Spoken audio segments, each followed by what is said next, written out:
Okay, for this circuit we want to determine a couple of things. The equivalent resistance seen across these terminals and then a couple of the currents in the circuit I1 and I2. Probably the easiest approach first is to see if we can reduce the circuit.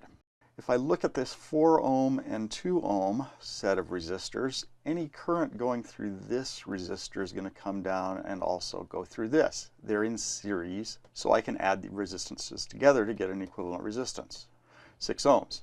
Now, at least when you're starting out with this, I recommend redrawing the circuit at every stage.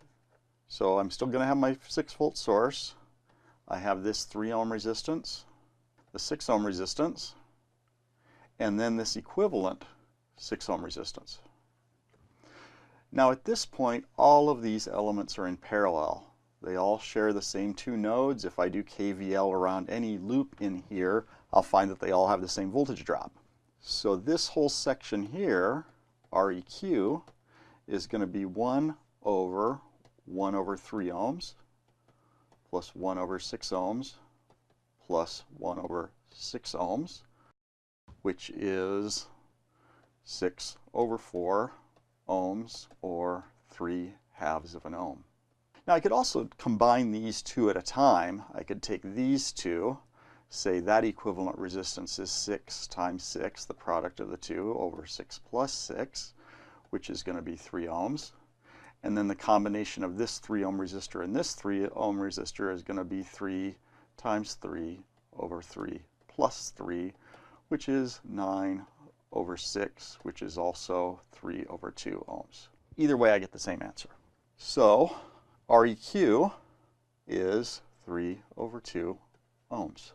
Now I need the total current out of the source, I1, and the current through the 3 ohm resistor, I2. Well, now that I've got the equivalent resistance, I can just draw the equivalent circuit.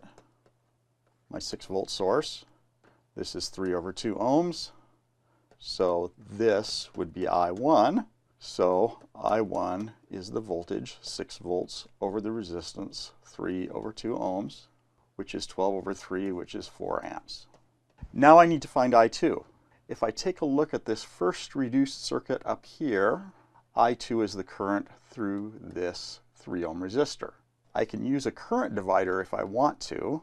If this is I1 is 4 amps, I2, so from a current divider, I2 is going to be I1 times 1 over 3 ohms, that conductance, over 1 over 3 ohms plus 1 over 6 ohms plus 1 over 6 ohms, which is 4 times a half, which is 2 amps.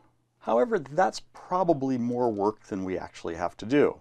For my original circuit, if I do KVL around this rightmost loop, I see that the voltage across the 3 ohm resistor is 6 volts.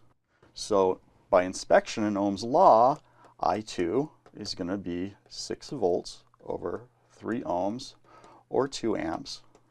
Both approaches are correct. They give me the same answer. This one's just considerably easier.